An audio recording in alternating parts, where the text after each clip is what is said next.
Hello and welcome back to the channel and welcome back to another episode of TEW 2020 WWE. As the road to SummerSlam continues, I'm going to be honest, I'm still kind of tired from watching SummerSlam last night, but my word, what a show. I hope my SummerSlam could be half as good as that, because that was actually just a really good show, wasn't it? Speaking of my SummerSlam though, we do continue to build up. We do more episodes of Raw, NXT and Smackdown to come. Two episodes left, this episode and then next episode, and then we will be at SummerSlam, the biggest party of the summer. I cannot wait to get there. I hope you can't either. If you're enjoying the series and you're looking forward to SummerSlam, why don't you subscribe to see, when those rest of those episode drops and see when SummerSlam drops as well. Leave a like if you are as well. Enjoying, that is. And there's, what else? And without further ado, let's just kick things off, as always, with another episode of Monday Night Raw. And Monday Night Raw gets underway with the WWE Champion Kevin Owens coming out to the ring. Part Triple H is chosen. He comes out and he says he realizes there's a lot of talk about Pete Dunne, and it makes him laugh. Because for years he listened to people say, oh, Kevin Owens, he deserves that world title. He deserves to be at the top. He deserves another shot to be a world champion. For years, I saw it on Twitter, and I heard it at the fan greets, and it was constant. But then finally, here I stand, Kevin Owens, world champion again, WWE world champion, in front of you all, affording you all the chance to finally get what you all asked for. And what do I hear? I hear, oh, Pete Dunne deserves to be world champion. Pete Dunne deserves his shot. You people. You know what? I don't care about what the hell you people think. The only thing that matters is that I am WWE champion. I will stay WWE champion. Pete Dunne? Pete Dunne what?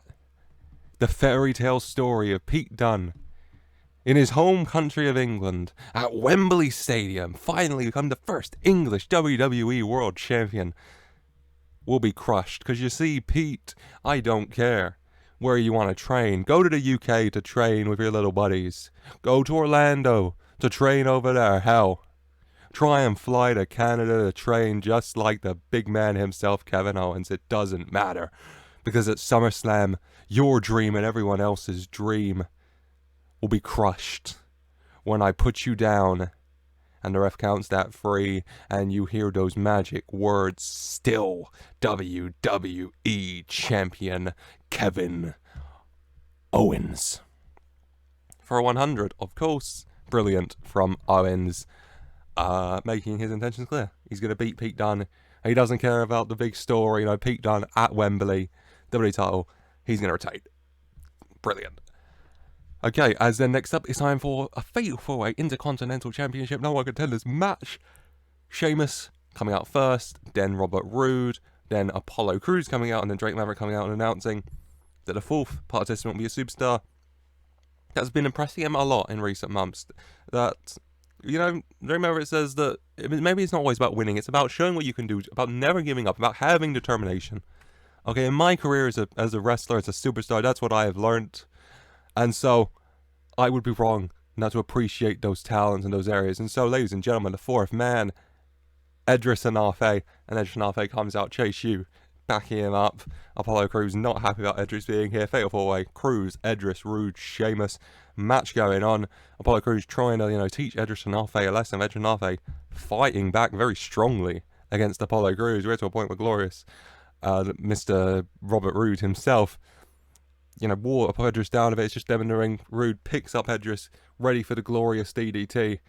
But out of nowhere, Roode is turned around by Angel Garza, who hits the wing clipper on Robert Roode and just start beating on him. Roode trying to get out, storming down, Garza attacking him as well. Storm in the end trying to dragging Roode out, trying to get him out there as Garza fights them. Garza back and immediately setting his sights on Roode, leading us just with Apollo, Edris and Sheamus. Apollo going for the weakened Edris. Edris finding the energy though to roll up Apollo for a 2. Apollo just about breaking out as Edris rolls through up into a bro kick from Sheamus. Apollo to his feet, only to be also met with a bro kick from Sheamus, who then covers Edris Anafe for a 1-2-3. Sheamus gets the win here. It looked like Rude might have done it before Angel Garza showed up to ruin his fun. Edge and being on a really good showing, but in the end it is Sheamus who gets the win, and Sheamus who does earn himself an Intercontinental Championship match at SummerSlam with Montez Ford. The only title Sheamus is yet to win. 76 for the match is pretty good. 79 Cruz, 73 Rude, 71 Sheamus, 30 Onofre. Match did pretty well. I'm happy with that. No complaint. Sheamus getting the victory, and then Montez Ford, coming into the ring and raising that Intercontinental. Him and Sheamus staring down. Sheamus saying he's finally going to win it. He's finally going to add that trophy to his cabinet, to his collection with all the rest of them. And Montez Ford, always one to try and fight against the odds, looking to keep a hold of it for that 90. Great match. Happy with that. And a very, very, very great post. Good start to the show. Before we have the first segment in the UK, as the Broserweights arrive in everyone's favourite airport, Luton Airport. The Broserweights arrive in Luton. Pete Dunne's got a Pete Dunne look on his face. Matt Riddle trying to look heavy, saying, "Bro, this place is not as bad as you said it was. It's got people, and it's got like potential bros and that. I don't think it's so bad." And Pete saying, "Trust me, Matt, you don't want to be here." And then they see, waiting by a car outside, mustache mounting, Tyler Bate and Trent Seven, Pete Dunne going over to him and leaving the bars, and Matt saying, "Don't worry, bro, I'll bring these, don't worry, I'll bring these, I'll catch up with you guys." As Pete Dunne goes off to see Mustache Mountain for a 100. Good. The first of a few segments there in the UK, of course. One of my favourite parts of the Broserweights and NXT was their segments when they were travelling to, I think, the TakeOver where they won the tag titles, because they were just very funny. They're very good together. The dynamic between them is very good. Before speaking of tag teams, we have a tag team match next up. Adam Cole and Finn Balor made their intentions clear last week that they want the Raw tag titles, and looking to show what they can do as a team against Danny Burch and Oney Lorcan. There you go. And then, of course, Cole and Balor pick up the win. Balor pinning Burch with a 19-16 for an 84. Very good. I'm glad that Burch and Lorcan have had an 84 rated match now. 96 Cole, 89 Balor, 48 Lorcan, 51 Burch. Happy with that.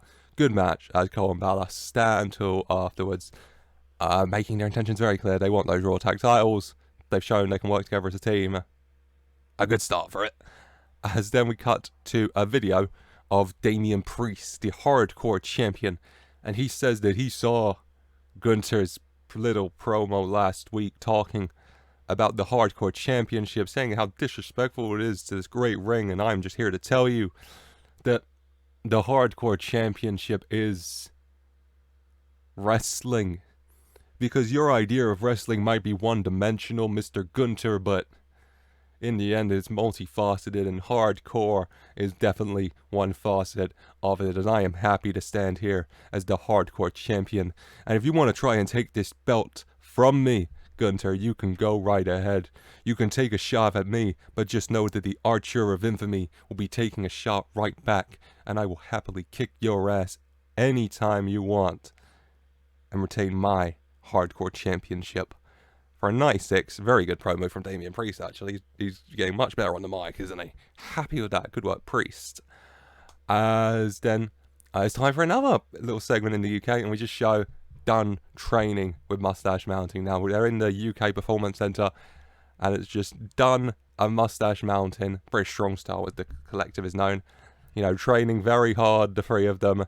Matt Riddle trying to get involved, but he keeps, cracking some Matt Riddle type jokes, bros, but it's not really hitting as much in the UK, and Bate and Seven dropping their own little British, more leading one-liners, and Pete Dunne having a little giggle. And Matt Riddle feeling a little left out, trying to join in with them, but, not really fitting in, really, for a 100. And the segment ends on Dunne, Bate and Seven going over to do some training, and Riddle just standing there, looking a little sad. And, yeah, we don't like a sad bro, do we? Aw. Before next up, happier. It's Women's World Championship time. She returned at SummerSlam IRL, thank God, and it was really good. And she also showed up on Raw last week in this, didn't she? It's Alexa Bliss versus Bayley for the Women's World Championship. Bayley, the latest superstar, Triple H is sending Alexa Bliss's way to try and prove if Alexa Bliss has what it takes to lead Raw's women's title division. He sent Kyrie. He sent... God, I'm already forgetting names. He sent Kyrie. He sent Shayna. He sent Bayley now. Bliss versus Bayley for the women's world title. In the end, it is Bliss, who does come out on top again with the Twisted Bliss for a 5th defense of the women's world title for a 78. Good match. 77 Bliss, 75 Bayley. Happy with this. Alexa Bliss keeps a hold of her women's world championship over Bayley. Bliss getting a stand too. Bayley getting up after the match and shouting, this isn't fair. I deserve to be women's world champion. I'm the role model. I'm the top superstar around here. This is my show. This is my company. I am the best. And then she turns around into Portela Muerte. Portela Muerte, not seen since Vengeance, when she beat Sasha Banks. And Sasha Banks hasn't been seen since. And now Portela Muerte here, face to face with Bayley. And Bayley going for a swing at Portela. And Portela just kind of ducking underneath and then taking Bayley down with a big right hook of her own. And picking up Bayley and just locking on a sleeper hold. And Bayley eventually quickly going down. She just had a match as well. And Portela Muerte kneels down. And she holds up 3 fingers. And she says to Bayley, "You're next." For a 90. Good post. Good match. Good post. Good show. It's been a good show so far. We've got 2 segments left. It's flown by. Raw is really flying by at the minute, isn't it? It did last week. I was editing. I was like, this was shorter than usual. But still, not going to complain. I am trying to get these shows shorter. I do just kind of ramble on for 8 minutes at points doing this kind of exit when Big Tony shows up, though. So, it can really kind of get out of my hand and a bit out of control at points. But still, then we go to the UK for the final segment. They finish training. And, Matt's still on his own in a corner. I don't know why I went to that voice. And you see Pete saying goodbye to Bait and Seven. Bait and Seven saying, "Hey, you want to go down to Nando's with us, have a cheeky Nando's?" And Pete saying, "No, it's all right. No, it's okay." And Matt on his own. And Matt saying, "You can go, bro." And Pete saying, No, that's all right. Matt, this was a good idea. You're a really good bro, Matt." And Matt immediately perking up and saying, "That's okay, Stallion, Pete. You're a really good bro too, my man. I'm really happy." He gives him a hug. Pete done like, okay. And that's, Pete saying, okay. That's enough of that now. Because you and me, we got to go because we got a job to do. For 100. Another good segment in the UK. Pete and Matt done with their training. And Pete ready to get the job done. As then we head into the main event of this evening on Raw, Andrade versus Kyle O'Reilly, which could be a banger.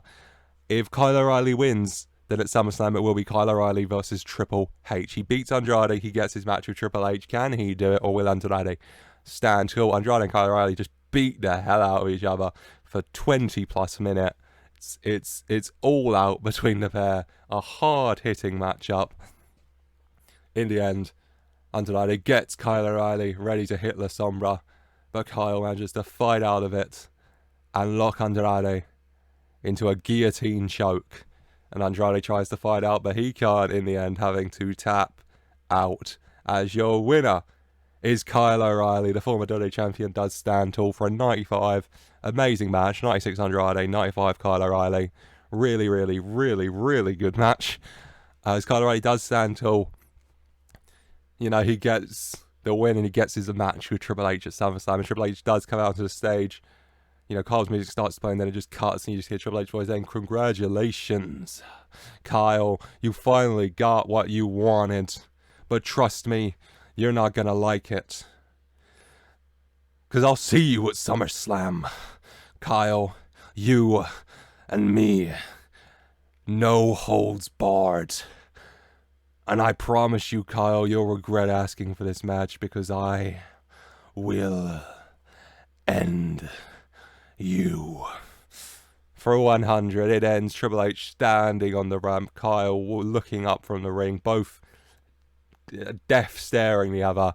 SummerSlam, Kyle O'Reilly versus Triple H in a no-holds-barred match. One man will stand tall as the victor of this battle they've been having, and one man will fall. Who will be the winner? Who will be the loser?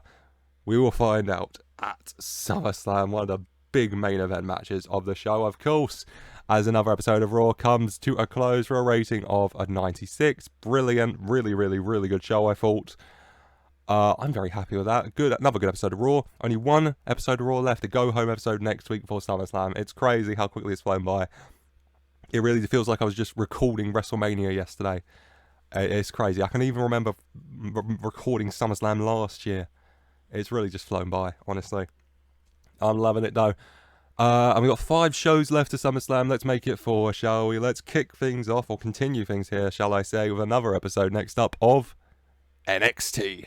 And NXT gets underway with the Golden Guards coming out to the ring. LA Knight, Alfonso Borivan, and Socrates Torres, your NXT and NXT Cruiserweight Tag Team Champions, coming out. And LA Knight says that the Golden Guards were enjoying their summit on the Mount of Olympus, where they belong as the Golden Gods around here, where they were interrupted by some punk-ass bitch. No. I don't think so. That's now how things run around here. You don't call out the Golden Gods. The Golden Gods call out you when we want to right now. So we're calling you out, Dominic. Then Dominic coming out, Ray protesting him coming out of it, but Dominic storming out to the ring. And then like saying to him that, well, kid, you really think you got what it takes to go toe-to-toe with the Golden Gods here, huh? Huh? Dominic saying yes. Ray trying to calm him down, and LA saying, why didn't you take some advice from your father there? And just back down, kid.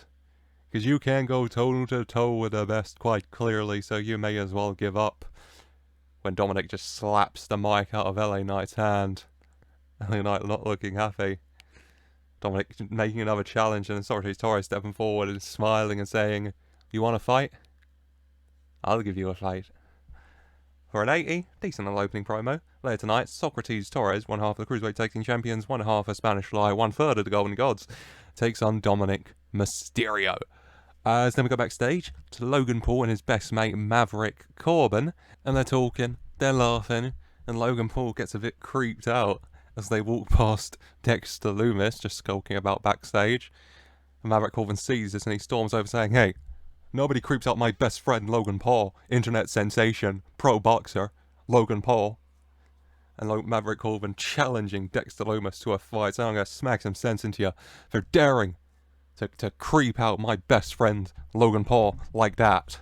For an 82, decent. Later tonight, Maverick Corbin takes on Dexter Lumis. Maverick Corbin looking to get some revenge for Logan Paul after he was creeped out by Dexter Lumis. Oh, he'll do anything for his best mate Logan, won't he, big old Maverick? Then next up we have the Lucha Dragons, Lince Dorado and Gran Metalik taking on the Creed Brothers. I think it might be the Creed Brothers debut. I'm not 100. It's their NXT debut at the very least. Creed Brothers as the Luchas. I don't think it's their actual debut, but still, first match on NXT, and the Creed Brothers do get the victory. Malcolm Bivens and Taz watching on from ringside. Taz shouting instructions. Malcolm Bivens just shouting as Brutus pins Lince Dorado in the end for a 67. Decent little match. 72 Gran Metalik, 55 Lince, 43 Brutus, 39 Julius. All doing all right as the Creed Brothers do pick up the victory in the end. 72 Gran Metalik. Jesus Christ. That was a lot higher than I was expecting.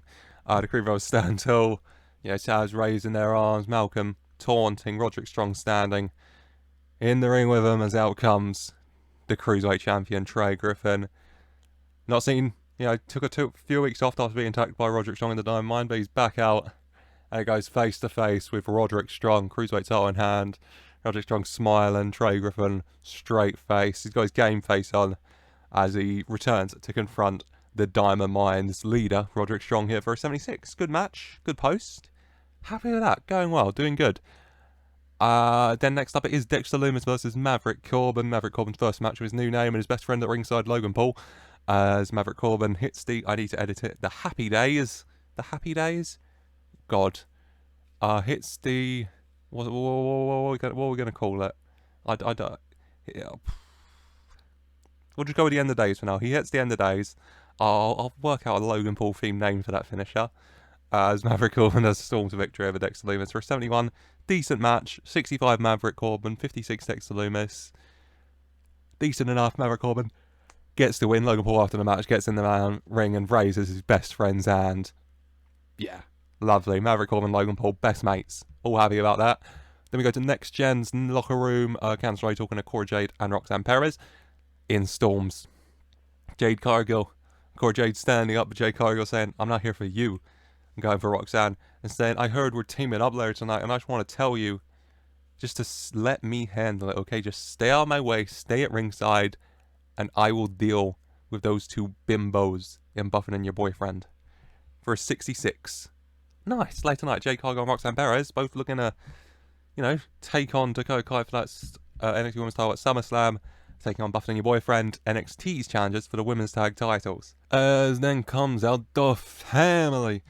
It's a long list. So we got Tony D'Angelo, Santina Morella, his daughter Ariana Morella, Tony's beautiful fiance, who the wedding would not be finalized, so they're still not married yet. We got Don Wagner, we got Robert Slick Stone beside him, we got Madcap Moss, Tony's best friend, we got Otis the Bulldozovich, we got Tucker Knight, we got Happy Holland. The whole gang is here for this one. You understand? You got capisce, okay? And Tony saying that last week we taught those bums destined for greatness a lesson, you hear? They want to get in Tony's business, the family's business, us Santino's business here. Well, they got taught a lesson in respect, okay? You show up, you ruin Santino's daughters and Tony's big day, you get punished for it, okay? We can't let that stand. Because you see, the family, we run things around here. We run this show. Ain't nobody else, just us. When out comes Eli Cassidy of Destined for Greatness. Eli Cassidy a bit banged up, but saying he ain't gonna let Tony talk any more rubbish about Destined for Greatness, about Carmelo. He's about any of it. You wanna go? Let's go. Because your mouth's done enough talking. It's time for your fists to do it. For 62. Decent little segment. Tony D'Angelo taking on Eli Cassidy next, as Tony D'Angelo gets the win with a forget about it. For a 74. Good match. 71 Eli Cassidy. 46 Tony D'Angelo. Tony D'Angelo getting the victory over Eli Cassidy here. Tony and his family standing tall over Destined for Greatness as Eli Cassidy here. Beautiful. Lovely. Gorgeous. Gorgeous. As then we go backstage. Kayla Braxton interviewing the Golden Gods of NXT and WWE in general. And Kayla asked, are they concerned about Dominic? And the guys all just look at each other and burst out laughing at the notion of them being afraid of Dominic Mysterio. Oh, they say, that's funny. That's funny, Kayla. Before they just walk away, still laughing into the distance for a 100. Beautiful. Perfect segment, of course. LA Knight's laugh like honey in the ears. How could it not be? 100. Very good segment. For tag team actions mentioned earlier, Jade Cargill and Roxanne Perez versus Buffett and your boyfriends Tiffany Stratton and Persia Pirotta. Jade telling Roxanne just to let her deal with it, just sit on the apron and watch. And Jade Cargill, dealing with it for most of the match, fighting off Buffy and your boyfriend when, of course, she's not going to wait, is she? Roxanne tags herself in, her and Jade Cargill arguing, and the distraction allows Tiffany Stratton to run up from behind, shove Roxanne into Jade Cargill. Jade Cargill goes flying off the apron. Tiffany Stratton decking Roxanne Perez, tossing her into the opposite corner.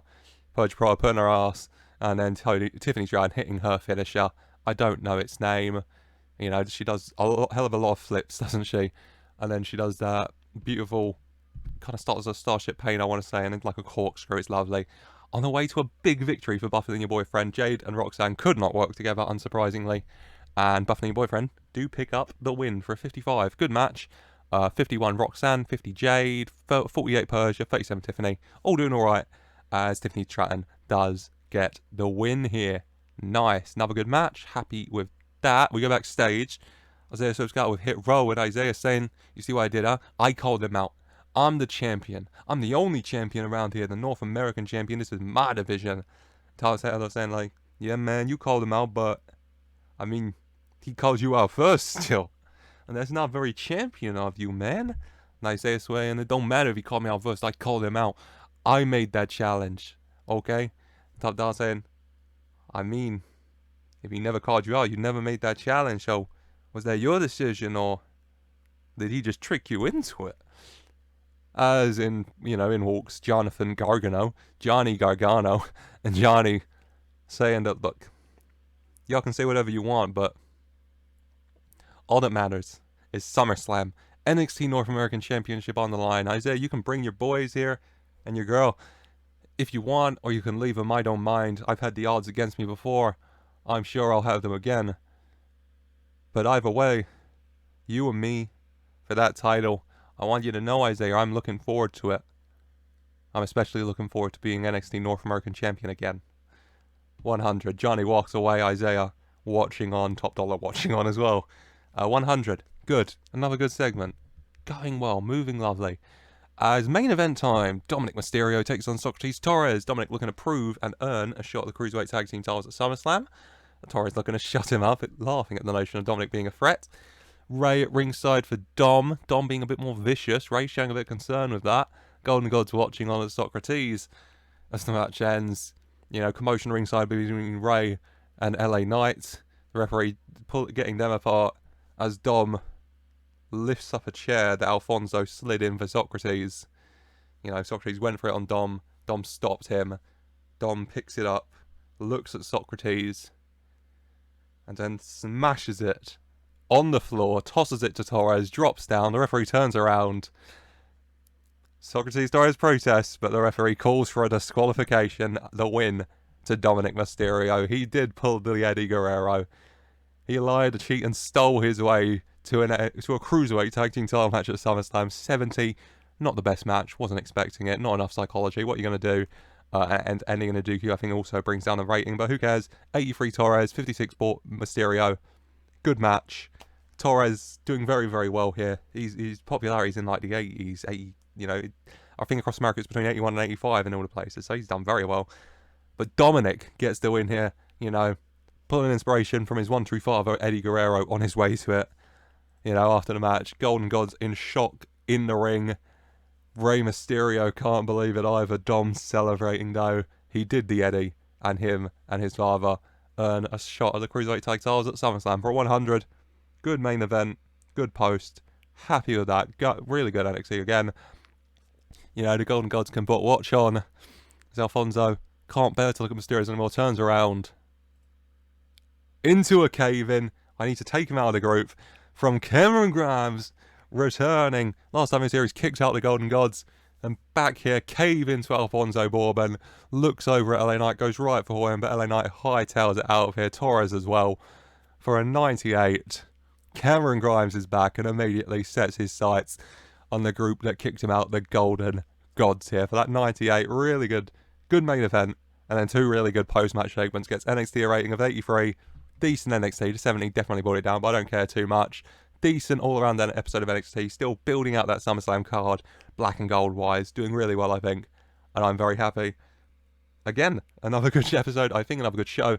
I've got one more show this episode, of course. So let's just jump right into it. Time for another episode of Smackdown. As SmackDown gets underway, and out comes Keith Lee, the Limitless One, and the Universal Champion says that he has waited for this moment to finally stand again in this ring like he did last week, when he came out and he confronted face to face with the man they refer to as the Beast, Brock Lesnar. Keith Lee says that he has waited since Crown Jewel for that moment to stand face to face, eye to eye, man to beast with him. And he cannot wait any further to do it again. And so without further ado, the Limitless One, the Universal Heavyweight Champion of the world, Keith Lee, calls out you, Mr. Lesnar, to come down to this ring and to face me face to face. And Brock Lesnar, of course, does come out with Paul Heyman by his side. Brock Lesnar and Keith Lee face to face, and Keith Lee saying that you wanted to insert yourself into mine and Roman Reigns' match at Crown Jewel. You want to go with the Limitless One. You want the Limitless One's Universal Championship. Then, Mr. Lesnar, I implore you to bring it on, because I have been waiting for this moment for over 2 years to stand in the ring with you again. So if you want to go, then I say let's go. Brock Lesnar smiling and Paul Heyman saying that, Keith, you are a great competitor and you are the Universal Heavyweight Champion. Two things that firmly put you in the target of the man who is soon to be again your reigning, defending, undisputed Universal Heavyweight Champion of the world, Brock Lesnar. And keeps saying that he does not want to wait a single second longer, issuing the challenge for tonight, which Paul happily accepts on Brock Lesnar's behalf. Main event later, Keith Lee versus Brock Lesnar. Oh, hopefully a banger. 100 for that. Good opener, at the very least. Then we go backstage to the women's locker room. We have Doudrop and Mia Yim talking when in comes Liv Morgan and Aaliyah. And Morgan saying that, hey, we got our, we're SmackDown's contenders for the Fatal 4-Way Women's Tag Title match at SummerSlam. And we want to get ready for this. And you two, we know how strong a tag team you are. You were SmackDown's finalists in the Women's Dusty Rhodes Tag Team Classic. And so, we want to test ourselves. We want to get ourselves ready. We want to face, good teams to get ready. And you two are definitely a very, very good team. Doudrop and me, I'm happily accepting. Tag match later tonight, 71. Nice.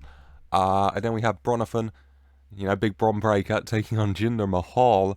And Bron Breakker picks up another big, impressive victory. That Gorilla Press Slam of his for a 68.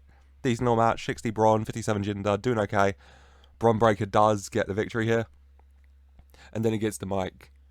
And he says he's tired of waiting around. He's tired of fighting these lesser people. Kofi Kingston, he beat him. Braun Strowman, he beat him. John Morrison, he beat him. Jinder Mahal, he beat him. Former world champion, so they say. He didn't break a sweat. Nah. He doesn't want past their best former champions. He wants a champion who was at their best moments ago. And so I'm calling... You like to do your own calling out. Well, now I'm calling you out. I'm issuing the challenge. SummerSlam, you and me. Thaddeus Bullard. Bring it on. For 81, actually. Very good on the mic, Bron Breakker. Well done.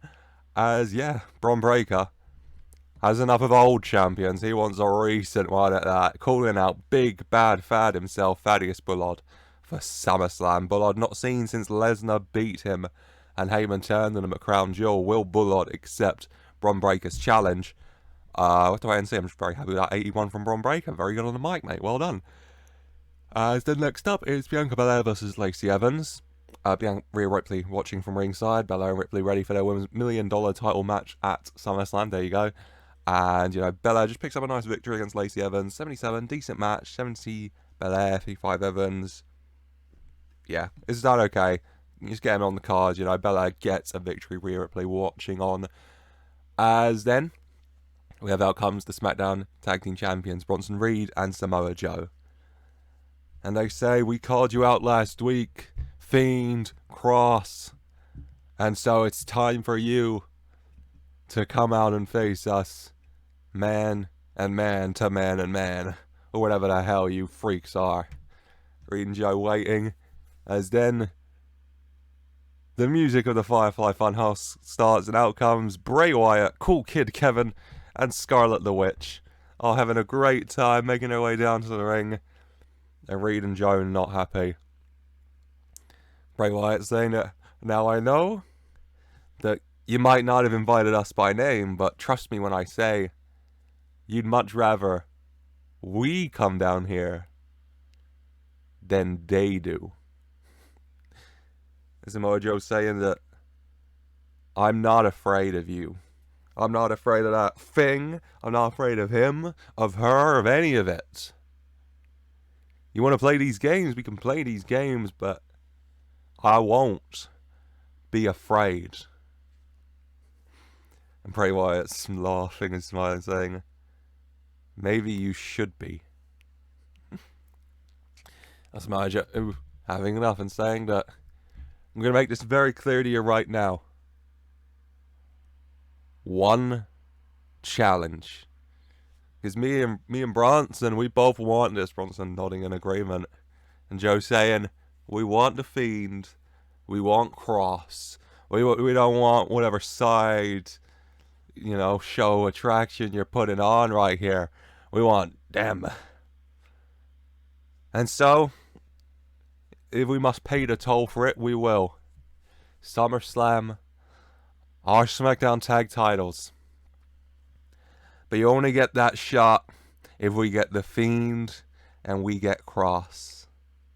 Bray Wyatt and Cool Kid Kevin, or whatever the hell you want to call yourself, show up. And we just kick your asses and leave. The Fiend and Cross show up. They'll get their tag title matches, but it'll be much the same result when we kick their asses and leave.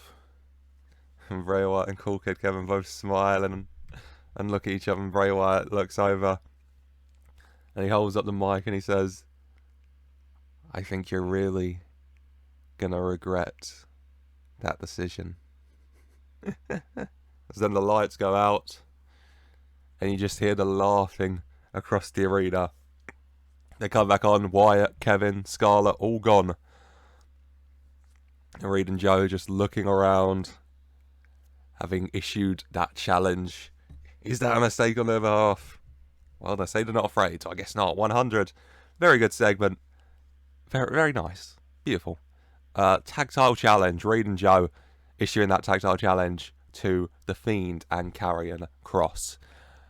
As then, speaking of tag matches, it's the earlier announced one. Aaliyah and Liv Morgan against Doudrop and Mia Yim. Aaliyah and Liv Morgan are going to get ready for this Fatal 4-Way Women's Tag Title match at SummerSlam. And they do a good job of it. Doudrop and Mia Yim doing well, but it's Morgan and Leah who get the win. Morgan hits the Liv kick on Mia Yim and picks up the win for a 69. Very nice. 69 Morgan, nice. 59 Doudrop, 51 Yim, 49 Aaliyah. All doing okay, as Liv Morgan does pick up the victory for her team here. They continue building a bit of momentum heading into SummerSlam. Then we go backstage to Tyler Breeze, interviewed by Kayla Braxton. Kayla Braxton asking Breeze about last week. Him going to Xavier Woods' vacation home like that. And Breeze says he just wanted to deliver that message to Woods because he doesn't know what's going into him. What happened to the Woods he knows. The Woods he really knows, He's one of his best friends, maybe his best friend on the face of this planet. He doesn't know what happened to him. He doesn't know what's going on with him recently, his actions and his behavior and all of that. But, he wanted to deliver that personally because he does hope he can get his friend back one way or and then he is attacked from behind by Xavier Woods. Xavier Woods does return to SmackDown as requested by management and immediately sets his sights on Breeze, attacks him from behind, beating him down, throwing him into the stone wall, taking him out, holding the US style saying, you want this, huh? You want me back? And then just smashing it into the face of Breeze, taking him down, and Woods kneeling down and saying, I'm back now. Huh? Xavier Woods I've always been. I'm back now. You wanted me? Here I am, Tyler. Good luck. 88. Very good. Woods back on SmackDown and takes out his former, I guess at this stage, friend, Tyler Breeze. Then we go to Paige. In the ring, Paige comes out. And Paige says she's waited years for this moment. To finally be ready to return to the ring. Not as a general manager. Not as a regular manager. As a WWE superstar like she dreamed of being ever since she was a kid. And Paige says that not only to get to do that, to live out that dream, but to be able to do that at SummerSlam, one of the biggest pay-per-view premium live events on the WWE calendar, to be able to do that at Wembley in England, in her home country. That is what dreams are made of. And to be able to do that against Deonna Purrazzo and to get to kick and punch the taste out of her mouth. That is really, really, really what dreams are made of. As then out comes Deanna and her gang, and Deanna saying to Paige that, Paige, you call it a dream, but it's not going to be that. You know, I see you have this fairy tale in your head where you're going to go to SummerSlam and you're going to have this big win against me at Wembley in your home country in front of all your friends and family. And fairy tales, Paige, are for little girls. You know, you're not a little girl anymore. So what the cold, hard reality of it all is, Paige, is that at SummerSlam, in front of all your friends and family, they're going to watch you tap out to the virtuoso Deonna Purrazzo. Because you see, Paige, how long you been training for this, huh? Months? Paige, I never stopped training. I've been training for years on top of years on top of years to break you down, hurt you, inflict pain, and make sure that in the end you're begging for the referee to call that bell. Because, Paige, you and me are not on the same level.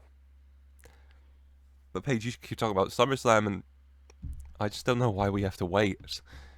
As then from behind runs in Chelsea Green, Frankie Monet, and Lana going for Paige. Paige fighting them off quite well. You know, mic in hand, using his weapon right into Lana's face. Going for Green, taking down Monet. But then Paige turning around into Deonna Purrazzo, who drops over a big right hook and then gets down and locks in that Fujiwara armbar. Paige trying to claw away, you know, screaming in pain as Deonna Purrazzo just cranks that armbar more and more, or eventually just slamming Paige's arm down. Paige holding it in pain. Medics rushing down to check on her as Deonna Purrazzo just stands over Paige and says, "I'll see you at SummerSlam for a 68. Decent little segment. Nice. Deonna Purrazzo and Paige. Hopefully a good match between those two. Paige is kind of a wild card, but hopefully she'll do well. As then, it's time for a match announced last week. I think could do really, really, really well. Tag team action. Aleister Black and Tommaso Ciampa against Kofi Kingston and Big E. This could do very well, I think. All four men very good in ring. So hopefully it does do well. The match going, we get to a point. It's Tommaso Ciampa and Big E as the legal men. Aleister Black and Kofi, you know, Ciampa making the pin on Big E, Kofi breaking it up, Aleister Black coming in to attack Kofi, those two brawling it out to the out of the ring. The referee, you know, trying to get them out as they just brawl it out. Eventually do get out of the ring, but the referee, you know, telling them to just go back to their corners. As Ciampa sets up for the fairy tale ending on Big E, but Big E powering out and picking up Ciampa on his back for a big ending. Ciampa trying to, you know, shake out a bit as Big E holds him up, turning around, spinning, eventually turning finally straight into a spear from Edge. Edge planting Big E down, quickly making his way out of the ring as Ciampa gets to his feet, lifts Big E up, locks in the hold for it, and then lifts him up and plants him down with the fairy tale ending as Tommaso Ciampa pins Big E for the victory for a 91. Thought he could do better, but still a really good match. 95 Ciampa, 92 Black, 93 Big E, 72 Kingston.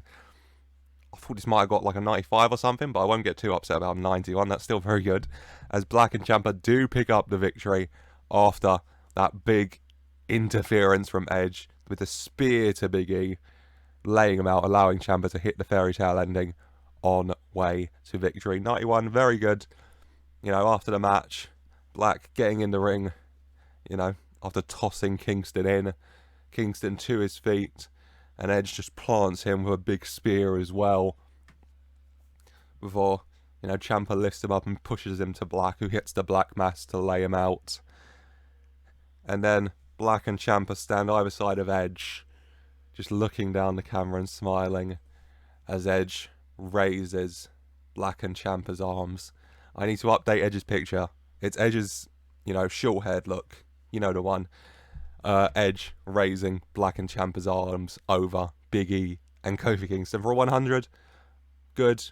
Good post. I will actually just make a note for myself to change Edge's photo, because I will just literally forget if I don't. Edge, change photo. There we go. Beautiful. Edge. Raising their arms over the downed E in Kingston. Nice. 100. Good segment. Good match. Good segment. Then we go backstage. Ronda Rousey being interviewed by Kayla Braxton about SummerSlam. Ronda saying she's not stressed. Saying that Becky's, Becky's talking about wanting this for so long, but Becky's mind's in two places, defending her women's tag title as well. Ronda's mind is squarely focused in the WWE on Becky Lynch right now, on SummerSlam. She's been waiting for years as this as well. And now it's going to be here, and she's looking forward to getting the chance to finally shut up Becky Lynch and show that she can. As Becky Lynch walks in, and Becky Lynch saying that the man's mind can handle many different things at once. Okay, I can go to SummerSlam. I can kick 6 other women's asses and keep my women's tag title. And then I can go to the main event and kick your ass and take that title as well. Because that's what the man does. That feels like way more Finn Balor than Becky Lynch, but that's what the man does, you see. As then finally in walks Charlotte. Like, I was looking for not Charles Robinson, Charlotte Flair. And Charlotte saying that, I was looking for Becky, where have you... Oh, of course you're here. Ronda saying that, look, Becky, you can say what you want, but come SummerSlam, I'm just looking forward to this, because I've been waiting for this as well. Because I'm going to beat you. Just like I would have at WrestleMania 35 if it was just you and me. I'm going to beat you. That's all there is to it. For a 91. Nice. Charles Robinson threw me off there. 91 though, very good. Before it's time for the main event, Brock Lesnar versus the Universal Champion Keith Lee, 1-on-1. 2 big meaty men slam meet, as you'd expect. You've seen Brock Lesnar matches. Him and Keith Lee just powerhousing around each other. He manages to get a German suplex off on Keith Lee. A very impressive feat. Keith Lee fighting into it as well. He at one point just pounces Brock Lesnar, and Brock Lesnar goes out of the ring, showing off his strength. Both men just going at it. And, we get into the, I don't know how many minutes in, but we're going at it. Both men tiring, just in the middle of the ring, just slogging out of each other. Big right hand from Keith Lee. Big right hand from Brock Lesnar. Big right hand from Keith Lee. Big right hand from Brock Lesnar. As then, it's a double super kick. Lesnar and Lee turn their heads slightly, and Lesnar gets kicked by Solo Sikoa. Lee gets kicked by Keith Lee, and both men stumbling backwards. 80, they draw. The match descends into chaos. That's about right. 95 Lee, 76 Lesnar. Decent little match, considering. Lesnar and Lee dazed, as in from behind, Solo Sikoa and Jey Uso part like the Red Sea, as slides in Roman Reigns, who charges across, and a big double spear to Lesnar and Lee, planting them both down. Heyman doing his best to shocked face at ringside. As Reigns stands above him, he says, "Get him up, get him up." First off, Solo Sikoa lifts up Brock Lesnar, holding him. And Reigns saying, "You want to get in my business, the Tribal Chief's business, Brock, huh? I ain't teach you enough lessons these years? Well, here you go again." Charges, spear to Lesnar. And then he says, "Get him up." Solo Sikoa and Jey Uso both lifting up Keith Lee. And Reigns saying, "You get to hold that title for 1 more month. That's all y'all got, because I would have taken that championship from you at Crown Jewel. But he let you keep it. But trust me, Lee, I've taken that belt from you." Ooh, spear to Lee, laying him down. Reigns stands above Lesnar and Lee as Jey Uso rushes out the ring, grabs the Universal title, slides in, and presents it to Roman Reigns. And Reigns picks up the Universal title and raises it in the air above the fallen Lee and Lesnar for a 100. Very good post. Good main event, all things considering. Sports entertainment finishes can, they do lower the rating, but I think it's still good. And 100 for that's very good. Good episode of Smackdown, I think. Overall rating of an 89 is decent. I'm happy with that. Good show. Moving things on to SummerSlam very nicely. Another good week of action, I think. Doesn't matter what I think, that's what you think. So let me know in the comments down below. What do you think of these new episodes of Raw, NXT, and SmackDown? Are you looking forward to SummerSlam? What match that has been announced are you most looking forward to? What match do you think's about to be announced? What match do you want to see? Let me know all that in the comments down below. Subscribe to see our next episode, which is the Go Home show heading to SummerSlam, and then we will have SummerSlam's Night 1 and Night 2 after that. And yeah, that is all. So I hope you have enjoyed. Subscribe, leave a like if you have. And as always, I just want to say a very special thank you for watching.